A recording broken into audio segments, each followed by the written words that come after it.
And we're kicking off with Smackdown, as Pat McAfee made a surprise appearance on this week's show, as the ESPN correspondent was in the local area in Denver, Colorado. McAfee will in fact return to the Ball Arena later today for the latest College Game Day, but last night, the popular broadcaster was focused on nothing but WWE. Greeting the WWE Universe, McAfee was interrupted by his old adversary Austin Theory, and McAfee said that he was just out enjoying the local laws. McAfee added that Smackdown will never be Theory's show, and brought out the man who gave the blue brand its name, none other than The Rock. The Brahma Bull had appeared on the Pat McAfee show earlier in the day and received an earth-shaking ovation from the Denver crowd. The Rock relished in the crowd's adoration before heading down to the ring, removing his jacket and proudly declaring that The Rock had come back to Denver. Trading verbal barbs with Theory, it was inevitable that their face-off would turn physical, with Theory getting a cheap shot in before The Rock swayed momentum with a spinebuster. A people's elbow by the former WWE champion finished Theory off, and just for good measure, McAfee hit a people's elbow of his own in an exceptionally fun segment between the three. In fact, it may have been too fun for Austin Theory, as the former US champion couldn't help but corpse during the segment, and at times had to turn away from the camera to hide his smiles and laughter.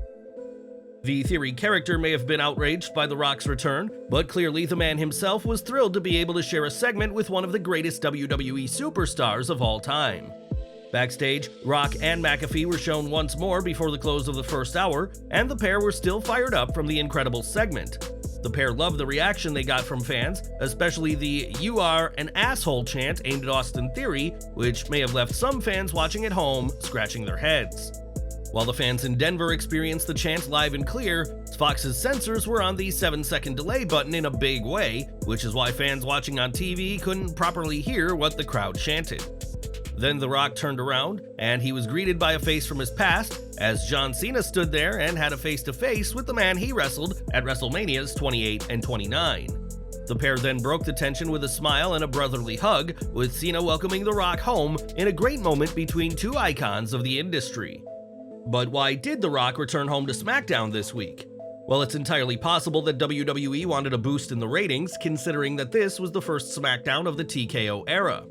It's also possible that this was an example of brand marketing, as Rocky's Under Armour-backed brand, Project Rock, is the official footwear partner of UFC, who WWE will be working with going forward. But for all the talk of popping a rating or covertly advertising shoes to UFC fans, this isn't what the WWE Universe really cares about. No, what they care about and what they want to see is a match. The match that fans have been talking about for some time now would see The Rock face Roman Reigns in what would be arguably the most high-profile bout in the history of wrestling. This time last year, rumors grew of a showdown at WrestleMania 39, which ultimately did not happen, but we now know more about what exactly went down. It was earlier this year that The Rock informed WWE that he didn't feel physically ready, but on the Pat McAfee show, the Brahma Bull said that at one point, he and WWE had agreed to a match. The Rock versus Roman Reigns at WrestleMania, it was locked, we were doing it.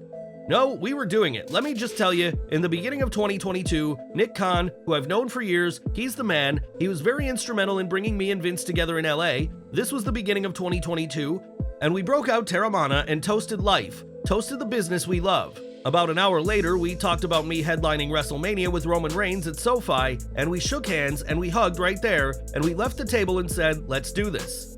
So then we had a year to really think about this. The thought was, let's not do something good, let's not do something great, let's do something unprecedented. The idea was, what can we do for the fans that has never been done before? Unfortunately for the men involved and fans eager to see the match, coming up with something truly never before seen proved to be very difficult, as The Rock explained. We got really close, but we couldn't figure out what that thing was, so we decided to put our pencils down and we agreed, hey listen, there's a merger coming up, there's WrestleMania coming up in Philly, that'll happen. I'm saying that is a potential too. I'm open. That wasn't all The Rock had to say on the show though, as he also addressed the Maui Wildfire Relief Fund he recently set up with Oprah Winfrey and the backlash it received from some. The Rock and Oprah pitched in $10 million between them, and encouraged fans to donate more to help those in need, angering some who felt the two shouldn't be asking for donations from the working class when they have plenty left. Addressing the criticism during his appearance on McAfee's show, The Rock said he gets it, and that he could have communicated the message better and vowed to do better next time.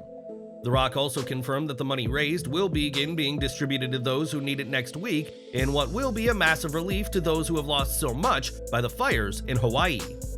Reacting to The Rock's return on Smackdown, Triple H shared a backstage photo of himself, Rocky, and McAfee, captioning the image with the word electrifying. But what did you make of The Rock's return? And are you excited at the prospect of a match with Roman Reigns at WrestleMania 40? Let us know in the comments. On Tuesday, the merger of WWE and UFC was finalized with the launching of TKO Group Holdings under parent company Endeavor, and it wasn't long before cost-cutting measures begun. PW Insider reports that WWE fired over 100 employees yesterday, with these cuts happening over Zoom as employees were encouraged to work from home in an email sent by Nick Khan.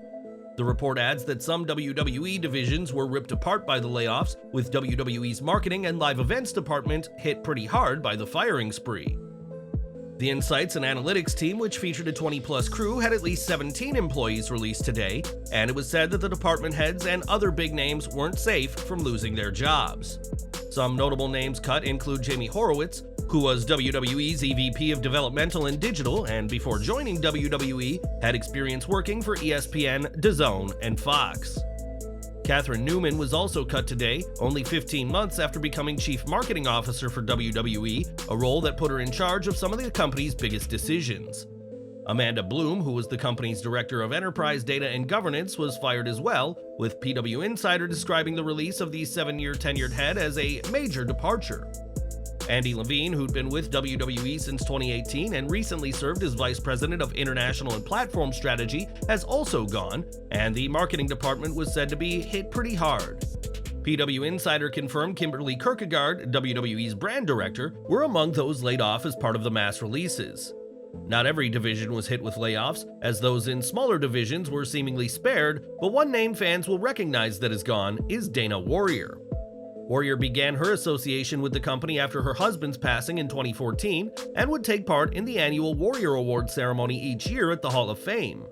Dana would later move on to a role at WWE's creative team, but stepped down last year to focus on WWE's community outreach department, where she stayed until her last day with WWE this week. Ringside News reports that WWE creative team, production team, on-air talents, or individuals closely involved with talents, such as producers or coaches, are not expected to see releases at this time. With that said, House of Wrestling reports that cuts to the roster are coming, but WWE doesn't want bad PR by releasing too many people at once. Yesterday was clearly a stressful day for WWE employees, and we're not sure how much work got done, so anyone left will have been grateful for an email from Nick Khan confirming the cuts were over. Khan thanked all his employees for their understanding and asked everyone remaining to return to Stamford this Tuesday at WWE's new HQ for an all-staff meeting. Speaking to CNBC this week, Endeavor CEO Ari Emanuel was asked about the cuts and stated their intention to reduce WWE expenses in order to enhance profitability. Emanuel predicted expense reductions of $50 to $100 million, and Endeavor would implement similar cost-cutting measures in 2016 following the acquisition of UFC. These measures also saw layoffs to administrative staff, but had limited impact on talent, despite the company having massive debt at the time, and still does to a certain extent. Emanuel said that TKO has $3.2 billion in debt because of the money borrowed to purchase UFC, and refinancing the debt would have been more expensive because UFC took out a variable rate loan. Endeavor is expected to take a hands-off approach to the WWE product we see on TV, just as they've operated with UFC, in what will be an unprecedented time in WWE and professional wrestling. More from Smackdown as AJ Styles faced Finn Balor this week, two men who are so talented that even a so-so match with a commercial break is still pretty excellent. Fans may have been wondering why Rhea Ripley wasn't with her allies on the show, and it turns out that she was in her native Australia, Melbourne to be exact, with her fiancé, Buddy Matthews. With Damian Priest and Dominic Mysterio booted from ringside after attempting to interfere, Balor and Styles proved their credentials yet again in the ring, but it was interference that'd make the difference. Jimmy Uso would interject himself in the match, setting up Balor's victory and making it clear that his issues with AJ are far from over. As for the Judgment Day, the group continues to build momentum across Raw, SmackDown, and NXT in what was a solid use of all involved and a great follow-up to the blockbuster opening. LWO's Rey Mysterio, Santos Escobar, Zelina Vega, Cruz del Toro, and Joaquin Wilde were in the ring on SmackDown, with the segment seeing Escobar respectfully challenge Rey to a US title match. The group was then interrupted by Bobby Lashley and the Street Profits, who are still yet to be named, leading to a tag team match with Saw, Dawkins, and Ford make quick work of Del Toro and Wilde. It was the post-match attack, though, that confirmed Lashley's group as heels, though, in a decent spot, but this latest setback for the LWO could be doing some serious damage. Del Toro and Wilde are quickly losing credibility following a squash loss to Kevin Owens and Sami Zayn 2 weeks ago, and this quick defeat here, which makes the LWO on the whole look bad. If 2 of the 5 members are essentially enhancement talent with t-shirts, it'll ultimately hurt the value of the group, and this trend shows no sign of slowing down. Mysterio vs. Escobar should be fun, but after this week, it would not be surprising if Lashley and his team interfere, and if Lashley is ultimately the one to dethrone the Hall of Famer. SmackDown saw LA Knight go 2-0 against The Miz since Payback, dispatching of the former WWE champion with blunt force trauma.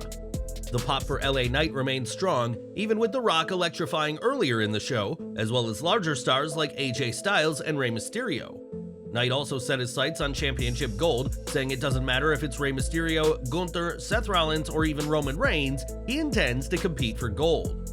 The crowd was red hot for the match as The Miz is a fantastic heel, and the match did what it needed, showcase LA Knight as he continues to build momentum towards a possible showdown with Reigns. Backstage, Solo Sikoa and Paul Heyman watched Knight exit the arena, teasing the potential for a showdown with Reigns for the second consecutive week.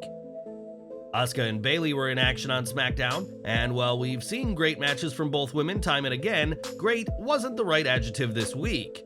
Like Styles and Balor, a screwy, interference-laden finish took place, with Shotzi providing a distraction that gave Asuka the win.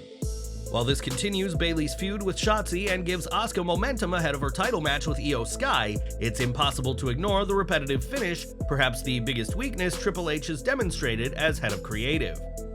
We're not even saying the finish was bad, but it would have been more effective if we had not just seen an identical one in the opener between Balor and Styles.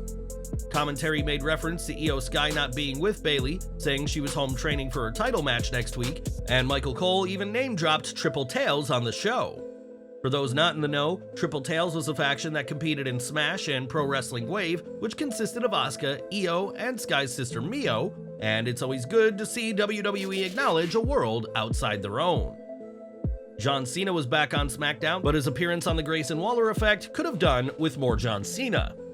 The greatest of all time, according to a SmackDown roster listing, did not utter a word as Waller and later Jey Uso ran him down on the mic, and a brawl erupted which included Solo Sikoa and AJ Styles. The messy segment ended with the faces standing tall, but it didn't really move anything along, only slightly continuing Cena and Styles' beef with Jimmy Uso. The segment also failed to justify Waller's involvement and failed to recapture the magic of their Money in the Bank encounter, which was also going to be a challenge without the rabid UK crowd. Maybe we get a cool tag team match out of it, but this felt like a rather disappointing utilization of Cena on a night that started so electrically with The Rock. More from SmackDown, as though Cena didn't compete on the show, fans in Denver did get to see the GOAT in action. In a dark match, Cena and AJ defeated Jimmy and Solo Sikoa, ending a night that the crowd in Denver will never forget. CM Punk has made his first public appearance after being fired by AEW on September 2nd. Punk is back in his role as a member of the commentary team for Cage Fury Fighting Championship, or CFFC, where he'll be calling the action for their 125th card tonight. During the broadcast, Punk's co-host John Morgan made a humorous reference to the recent AEW situation by saying, "We'll probably have some things to talk about." He added with a jest that Punk was returning to CFFC with cause. However, Punk responded with sarcasm asking, "What is there we could talk about?" This appearance follows a similar situation last year at CFFC 114, shortly after the initial backstage incident at All Out 2022. Punk humorously commented then, "Oh, I'm bad news, you don't want me in the locker room." Fast forward to nearly a year later, Punk has been terminated from AEW with cause following a backstage incident at AEW All In London 2023. As of now, there is no information regarding whether Punk has a non-compete clause in place before a potential return to wrestling, should he decide to do so. CM Punk continues to make headlines and remains a polarizing figure in the world of professional wrestling. Last month, the wrestling world lost Bray Wyatt in a devastating blow, and tributes to the three-time WWE World Champion have been pouring in ever since. Speaking to Sportskeeda this week, Rhea Ripley spoke about her own experiences with Bray Wyatt and said, "I didn't really have too much time with Bray, but the time that I did have was very special. He was such a lovely dude, like a genuine and nice human being. When I first got called up to the main roster, obviously it was a very daunting experience. I was very timid and scared, and saying hello to the superstars up there was very, very scary for someone that was new coming from NXT. Wyatt clearly left a massive impression on those who knew him, and our thoughts continue to go out to JoJo and Bray's children, as well as those who worked with him at this sad time." And we're ending today with Jaxson Ryker, who joined WWE in 2017 following a lengthy stint in Impact Wrestling and would remain with the promotion until his release in 2021. Ryker would drum up controversy during his WWE run, and after having his retirement match on August 27th of this year in North Carolina, has entered a new profession. Ryker took to his Instagram and revealed that he was recently sworn in at the Iredell County Sheriff's Office, which is certainly an interesting career choice after professional wrestling. Ryker is the latest WWE name to also join the police, with Mustafa Ali, Rico Constantino, and others donning the badge before they entered the ring, as Ryker looks for a fresh start after wrestling.